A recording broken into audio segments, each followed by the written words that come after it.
Lahat ng viewers ng Rochelle Antigna vlog, please do subscribe and thank you for all your support. Toitso, ingat. The most complaint that I receive, ironically, is the zoning department. It's so grave that I cannot even quantify the number. The most complaint about corruption is zoning. Ito pa malungkot, nakakatanggap kami ng reklamo. 30 square meter, magpapagawa ng bahay. Mababalitaan ko na hinihinga ng 300,000 para sa zoning permit. May mga rules kasi sa building code, sa zoning, yung land use. I always try to follow rules. If there is what you call exemption, which meron, yun medyo inabuso yun ng ilang individual. Meron isang insidente, I think 60 square meter, inutang niya sa Pag-ibig 500,000. Hinihingan siya 500,000 din ng city government, ng empleyado. Awang-awa ko, may isa pang matanda nagwala doon sa floor na kung saan may zoning. This is perennial complaint. There must be something to look into. Basta mga nanay, tatay ko, mga negosyante, huwag kayong mag-alala. Kakalusin ko po lahat yung mga nang-api sa inyo sa zoning. Kasi nakakasira yan ang negosyo.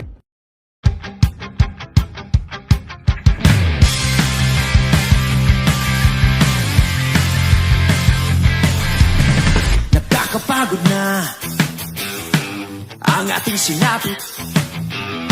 Malit na pusin na, huwag tayong magpagamit. Isigaw sa langit, kailangan na pagbabago. Huwag namang maulit, natuto na Pilipino. Lo, binawa ng Diyos. Bigyan ako ng lakas ng pangatawan ka kayo. I committed also for a 10-year program for the city. Lalo na yung mga lolo't lola, lagi nila tayo. Pag na kami iiwan Sabi ko no, hindi naman kita iniwan. Gusto ko lang mag-serve. Pero taga Maynila rin naman kayo, Pilipino. But again, that's what the Randall will focus on tasks. And I'm happy. Don't get me wrong. It's really a good experience. One for the book of my life. One for the book. You fail, natapak, bangon ka. Thank you very much sa mga tumulungsod ng mga for giving me another chance to better our country as city, as citizen, as Filipinos, as Manileños. Ang mga Manileño, mga batang Maynila, mga nanay, tatay ko, mga lolo't lola ko, maraming salamat. Tulungan niyo po ako because we need to come together to make Manila great again. Kung gusto mong maibalik sa Maynila now that you are back in Manila? Well, one thing is for sure, no, yung MBN pa rin, no, we will continue that. The minimum basic needs, housing, education, healthcare, and jobs. No, yun yung medyo magastos na portion ng paggugobyerno. Yung konti ang gastos pero maraming oras na gugugulin, siguro yung talagang dinidemand ng tao ngayon, yung kadugyutan ng Maynila, it has to be confronted. Sabi ko nga, ayan nyo, mga batang Maynila, yung sinabi ko sa kampanya, lilinisin natin ulit ang Maynila at magiging, pilitin natin maging maaliwalas muli ang Maynila. The second is the issue of peace and order situation because crime rates of Manila went to the roof talaga. We became Tumaas ba? Masyadong number one kami in Southeast Asia at 65% ang crime index ng Manila. So I think it's a concern of the people of Manila that we should confront immediately. May awa ang Diyos pag assume natin sa June 30 we'll try to keep the ball rolling agad. Start na kagad hanggat maaari. With the help also, of course, of our City Hall employees. We need their help. And the uniform personnel of the police district and all other individuals. And of course, siyempre, kapag hingin ko na rin yung pagkakataon na ito na hingin din ang tulong ng ating mga kababayan sa lungsod na samahan nila ako because I cannot do it alone. We have to come together to make Manila great again. Pero yung Metro, pag sinabi mong peace and order, alam mo, isa sa mga very important component, yung dagdagan nyo yung mga CCTV cameras. Yeah. At saka hindi lang tayo nagre-rely sa mga private citizens na kumukuha ng mga, let's say, smartphone nila, video. Pag meron CCTV cameras, lalo na kung nandoon sa mga barangay na mga, let's say, hotspot, di ba, na laging may potential na mga... Nung time ko, we deploy about 200 plus cameras in the city of Manila. That's why I really don't know why I don't know, is it being utilized? I cannot answer check that mo yan, now. ngayon. But definitely, it will help apprehend Oo, yung mga maraming masasamang loob dyan those, eh. Oo. who will commit yung mga tolongges na to. Oo. Pero naman sana naman magbago na kayo. Pabalik na tayo. It's either Warning ba? Warning? it's either magbago na kayo o magbago na rin kayo ng address. O, stay because I think the people of Manila deserves better things from their government. Marami bang yung drug problem sa Ayun, Maynila? dumami talaga. Dumami rin? Dumami. Maraming lumakas ang loob. Okay. Maraming lumakas ang loob. So, magbago na rin sila ng bisyo. Okay. Because we will not tolerate anything that will harm the citizen or the people of Manila. It is morally and technically our obligation to be of service to the people. Yun naman talaga ang basic concept ng pamamahala. Oo.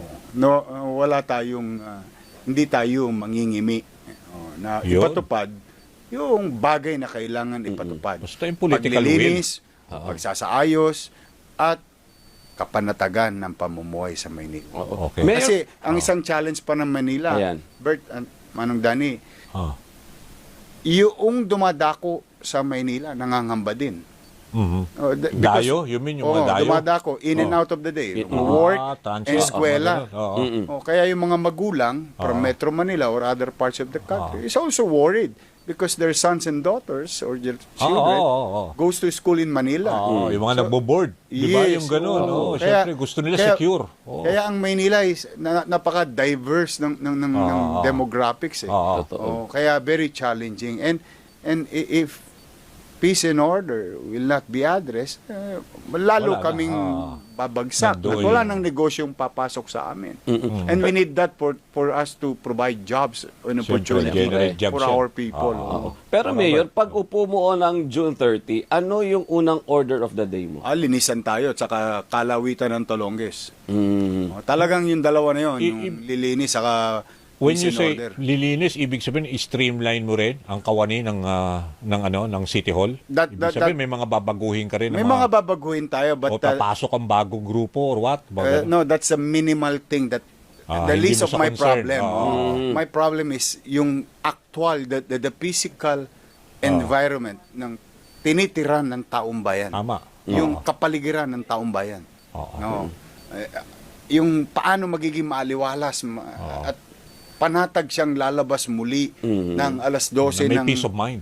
Peace of mind, Oo. I think that's a major concern for any person, not only siguro in Manila but in the world. And they deserve it. They deserve that. At Mayor, ano yun, mapapromise mo or gagawin mo ba na paglabas ng Manileño sa bahay niya, walang tambak na basurang sasalubong sa kanya? Yun ang Na linggo, ilang yan ang linggo. dream and aspiration natin because hanggang ngayon yan ang problema sa Maynila ngayon. Nabaklas niyo na ba lahat ng mga campaign materials doon, no, di ba?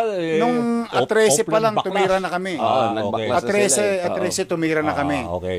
Pagkahalal dumi. nung 12, after nung mga gawain, ng mga watchers, collecting data, the following morning, nangalawit na kami ng mga namin, poster namin.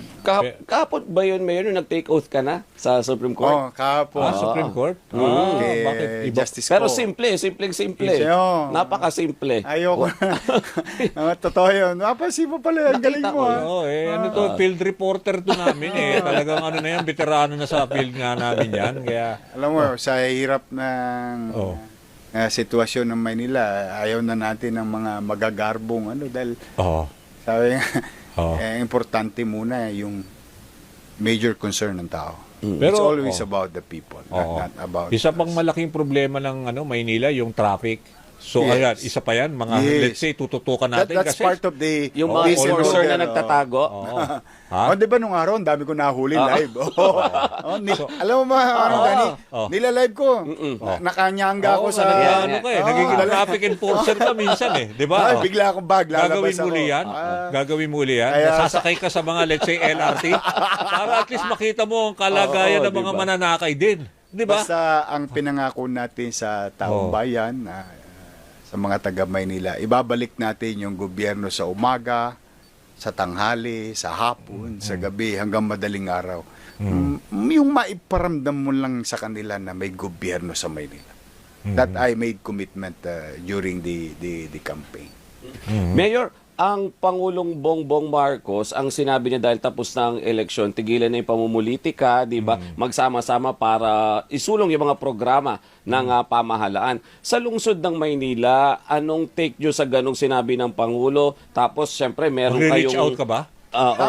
Tama naman yun. Meron kayong hindi pagkakaunawaan ngayon ng incumbent mayor na let's dati unite. mong kasama. Kumusta yung situation I niyo? already said my piece, Robert and Manong Danny, nung proklama ko. Kasi talaga nag-aalimpuyo ang tao. Talagang Oo. Naramdaman mo injury, sa resulta di ba? Oo. Sabi ko, kakot, humupa na ang damdamin, pahupain nyo na ang damdamin ninyo. Let's start healing each other. And Nag-extend we have ka to ng come hand. together. You extended the hand. Ano na, sinabi ko kaagad yun. During exactly when I got proclaimed. Okay. A second before, after ako i-proclaim yun na kagad ang sinuggest ko na sa taong bayan, magbati-bati na kami. And with that statement by the President, I think it's good for everyone. Pati mga LGUs, subscribe to that. Oo, Parang ano na ganun. tayo? Oo, humupa na. Oo, tayo na lamang. Total, parang sa nagdesisyon mga na. winners, maging magnanimous na lang. Oo. Parang, let's say, hindi na yung parang galit-galit pa rin. Di ba? Yun yung sinabi ko doon sa dulo. Ganun. Let's be magnanimous in our victory. Isko Moreno Opo, ano yun, doon sa, Oh. sa session hall. Sabi ko, kaya lang, we have to state facts. Para alam Tama, lang, totoo naman din. I think I am obligated, may obligasyon ako sa taong bayan na malaman nila ang tunay na sitwasyon fiscally or the fiscal situation of the city. Importanteng malaman ng tao nga lang yun. I have to state that on a particular day, pag nag-assume tayo, anong katatayuan ng salapi ng pamahalaan, sitwasyon ng pamahalaan. And from there on, we move forward. We face the challenges, we move forward. Yun lang tingin ko yung importante malaman ng tao. Pero ngayon ba, hindi ko lang nasundan pero nakita ko si Sam Versosa conceded, di ba? Yung mga iba bang mga nakalaban mo, nag-concede na rin or natanggap na yung Hindi ko resulta? alam. Wala na. Parang nung nabasa ko kasi yung statement, parang wala namang mention sa kanya. ako rin. Parang in general siya addressing sa mga taga Maynila. Na Pero doon sa tapusin mga na. sa kanila, parang hindi. Hindi ba kayo Okay. bati pa ni Mayor Hani? Hindi, wala naman kami, nag-compete kami, but hindi ko sila kinukonsider na kaaway. Ayan. Okay. It's just a plain and Pinresent simple mo lang ang competition. plataforma mo na ino-offer mo uli. Di ba? Parang gano'n. Kasi hindi naman, it's not about us It's about the people of Manila. Tama ba? Hindi ako politiko Pinapangunahan lang. Pero totoo naman yun It's all about you. It's always about you. Okay. Kami naman lamang instrumento lang Okay. ng pamahalaan. Tama. Na may kakayanang magpabago ng buhay Sige. ng tao. At dalawang bagay ang pagbabago. Pagpalubog o papataas. Okay. But we have the power to change. We Okay. have the power to move. We have the power to create. We have the power to serve. Ayun. And we have resources to do that. Sige. Kumbaga, it's always about the people. Okay. It's not about Package us. siya.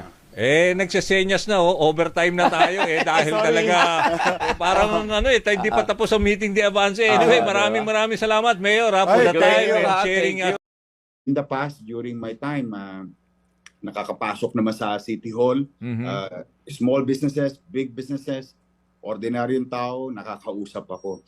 And to add into that, even my social media, Manong Ted, marami ako dyan na yung what you call PM, yung private message, sinesend sa akin. That will be active again upon June 30 na yung mga messages nila. We keep it to ourselves and we make it as an intelligence report coming from the citizenry and we hide their identity. And so it's very useful. Nagamit ko ng gusto yan. Kaya hindi nila ako natutulongges ng mga taga City Hall or sino mga enforcement unit, whether in a civilian form and uniform personnel. Makakaparehan po natin ngayon ang nagbabalik na Yorme ng Maynila. Okay ba yun? Isko Moreno. Bati ka muna sa mga taga Maynila, Mayor. Ay, thank you, Iga, na magandang umaga po sa ating mga televiewers at sa mga staff natin dito sa GMA. Opo. Nakita mo yung resulta. Ano reaksyon mo doon? Ang laki ng lamang mo sa mayoral race dito nung nagdaang 2025 election. So, paano mo na ito susuklian yung tiwalang muli, no? Na ibinigay sa iyo ng taga Manila? Well, siyempre, una, nagpapasalamat ako sa Diyos. Pangalawa, siyempre, sa mga taga Maynila, lalong-lalo na, special shoutout yung mga lolo't lola ko, mga minamahal kong senior citizen. Oo, maraming istorya nung halalan igan na yung mga lola ko talagang lumabas, bumoto. Eh di ba meron silang yung balota, no? Dapat yun iaakyat kasi nga may space for our senior citizen. Marami sa kanila. Hindi, ako magsusubo sa makina.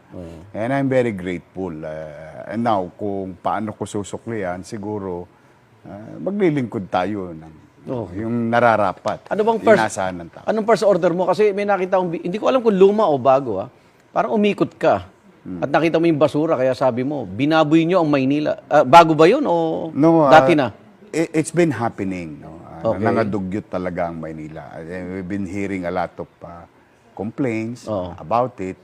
And it was sent to Ate. And the thing is, Ate Hani. Kay Mayor Hani. Okay. Ate pala tawag mo.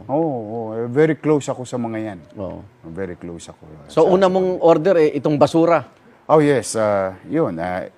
As one of our commitment during the campaign, yung resulta ng town hall meeting namin became a campaign, part of the campaign promise is alisin ang kadugyutan ng Maynila. So, we'll just do the basic, actually yan, nakikita nyo, basic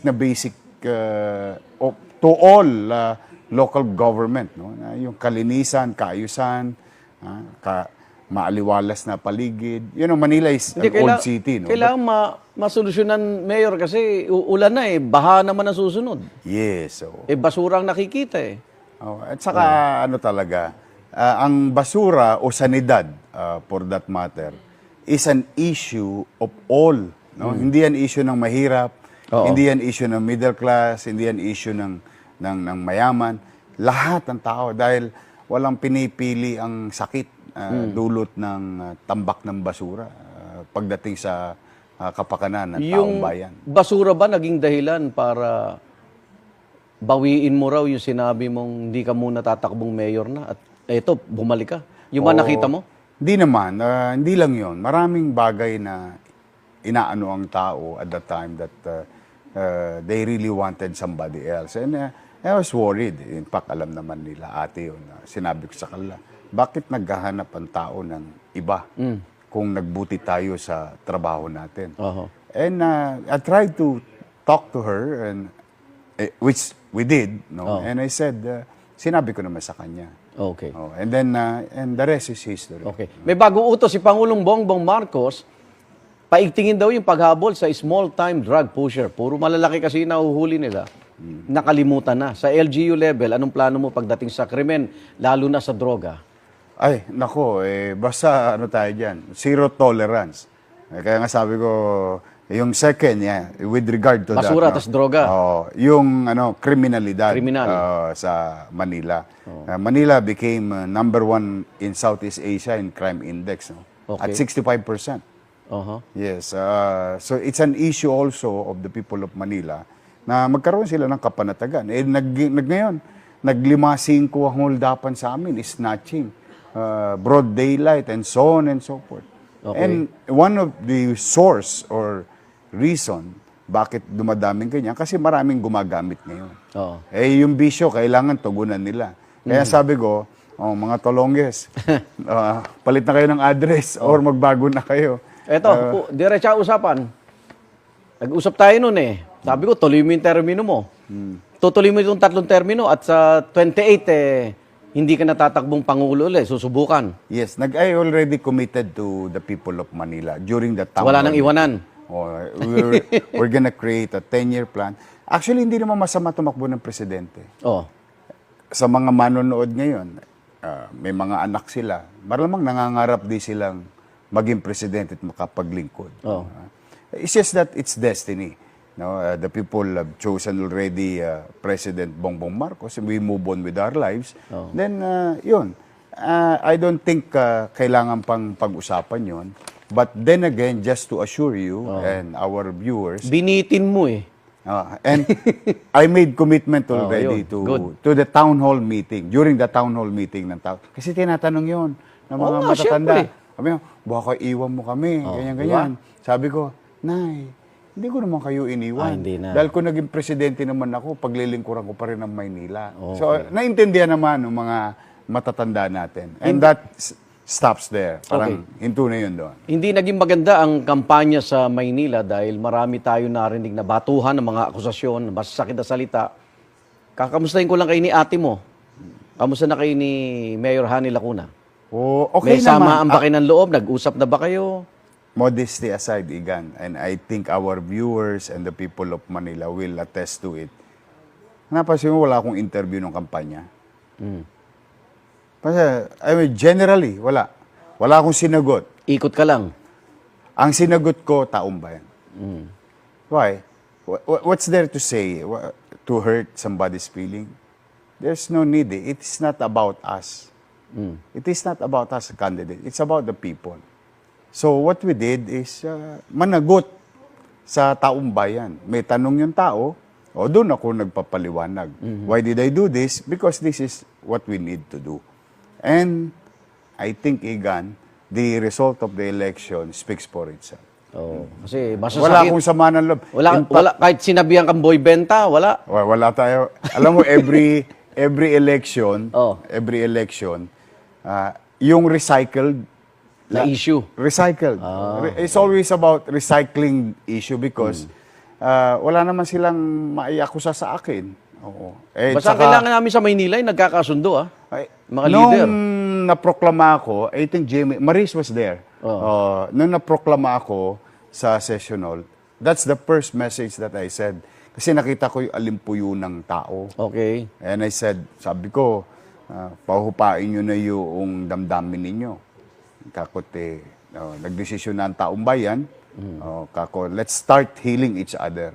Kasi I don't want those people who were hurt because of the words used by others against us, nasaktan sila, baka magiganti. I don't want to lead a city who is divided because everyone got hurt and emotionally affected. Okay. There is no use for that. Kaya that's why sabi ko, let's start healing each other and magkaisa tayo and let's be magnanimous in victory. Okay. And so far, tumahimik naman lahat ngayon. Ito, Mayor Moreno, number 1 councilor sa unang distrito Maynila, si Joaquin, yung anak mo. Nakachamba. Eto na naman o baka raw nagbabala ka na magtayo ng political dynasty, o baka posibleng kapalit sakaling tumakbo uli kayo sa national position. Ano bang, si Joaquin ba siya mismo nagsabi sa'yo? Masyado pa siyang bata to... Hindi nga, pero siya ba nagka-interest o the story, na-inspired mo ba? the story is, ayaw ko yan. Hindi ko naman yan pinayagan. Okay. Yeah, I said that the other day during the interview. Hindi ko talaga yan pinayagan. He knows it and yung nanay niya. Sabi ko kasi sa kanya, alam mo anak, umikot ka muna sa Tondo nang makita mo ang dahilan kung bakit ako inaabot ng madaling araw hanggang mag-uumaga sa kalsada. Because no matter how much resources you have, no matter how much effort you put, there's so much problem. Baka hindi mo kayanin. Kasi sabi ko, yung kung paano patakbuhin yung gobyerno, kaya kong ituro sa'yo. Kung ano ang proseso sa gobyerno, kaya kong ituro sa'yo. Pero yung pagmamalasakit sa kapwa, not even me or your parents. Natural yun. Or your friends can teach you that. Natural yun. Innate yun sa iyo And then he went around and maraming beses yun umiyak umiyak like, naiiyak siya sa sitwasyon ng mga nakikita niya. Sabi ko, I told you so. Now you understand. Why? And then, matututo yan. he decided. Okay. Pinagpapasalamat ko naman sa mga taga-Tondo, mga kapitbahay natin na sabi ko, bigyan ng pagkakataon. Ganyan ako kabata. Nagsimula. 23. We have the same age. Kaya sabi ko sa kanya, magpahinog ka na dyan, mag-aral ka, aralin mo yung position mo. Oo. Don't take it Serbisyo. lightly. Okay. Nabanggit mo yung healing eh. Mas madali bang yung relasyon nyo kay ate, kay Mayor Hani Lacuna, kaysa kay Congressman Joel Chua? Good luck. I wish them good luck. I really wish them. I'm happy for them. Binigyan pa sila ng pagkakataon ng taong Hindi bayan. ba na magiging very sagabal slim. sa mga plano mo? No. I will not take personal things against the interests of the people. It's Okay. always about the people. And Nasaktan that's- ka? Ha? Nasaktan ka? Hindi, alam naman ng taong bayan na yun. Saka naka-move on na ako. Ang taong bayan, nagdesisyon na. And I hope everyone, including me, or including those who win and those who lost, should learn a very good lesson. At the end of the day, it is the people who will decide. And maraming dapat kapulutan Hirap sa ng politika, aral. no? Walang permanenteng kaibigan, walang... Ay ako, basta ang permanente sa akin, yung Tao. kapakanan ng tao. Mensahe At saka ano yan, Oh. it's been proven so many times. Okay, mensahe sa mga taga Maynila, Mayor. Ay, nako, Ang mga, nagbabalik ko. mga batang Maynila, mga nanay ko, mga tatay ko, at particular yung aking mga minamahal na senior citizen. Ay maraming salamat po sa inyo, no? At umasa naman kayo, yung dalawang pangunahing hinihingi nyo sa akin, yung Ano? kalinisan, kaayusan, at kapanatagan ng pamumuhay sa Maynila. Yun po una kong tutugunan. And of course, we'll go back to MBN, the minimum basic needs, no? Housing, education, healthcare, and jobs. At let me use this opportunity, no? Yung mga dumadako sa Maynila, particular na sa mga nanonood ng mga magulang. Siyempre, nag-aalala rin yung mga magulang na because of the high crime rate incident ng petty crimes, holduping, snatching, nag-aalala dahil yung anak nila pinadadala Doon nila. nag-aaral, Nag-aaral sa Maynila. We'll do our best. Pumanatag kayo, mga nanay-tatay, sa mandako sa Metro Manila o bansa, na ang inyong anak nag-aaral sa Maynila. We'll show government. We will papakita po natin sa kanila na may gobyerno sa Maynila at ibabalik po natin. Mag-iingat po kayo at bilang panghuli, I hope everyone who's watching, ako na po, buong kababaang loob, nakikisuyo sa inyo. Tulungan niyo po ako. I cannot do it alone. We have to come together. And together, we can make Manila great again. Congratulations. Maraming salamat, Manila Mayor-elect Thank you. Isko Moreno. Ayan. Dehing Bokeke. Mga bata, huwag niyo muna akong message sa cancellation ng classes. Hindi pa po ako mayor. Mayor-elect pala ako. Kasi marami ako na-receive na, yung ang tawag dito, Yorme, may pasok pa bukas. Hello mga estudyante, mag-ingat kayo. I love you. I'll see you soon.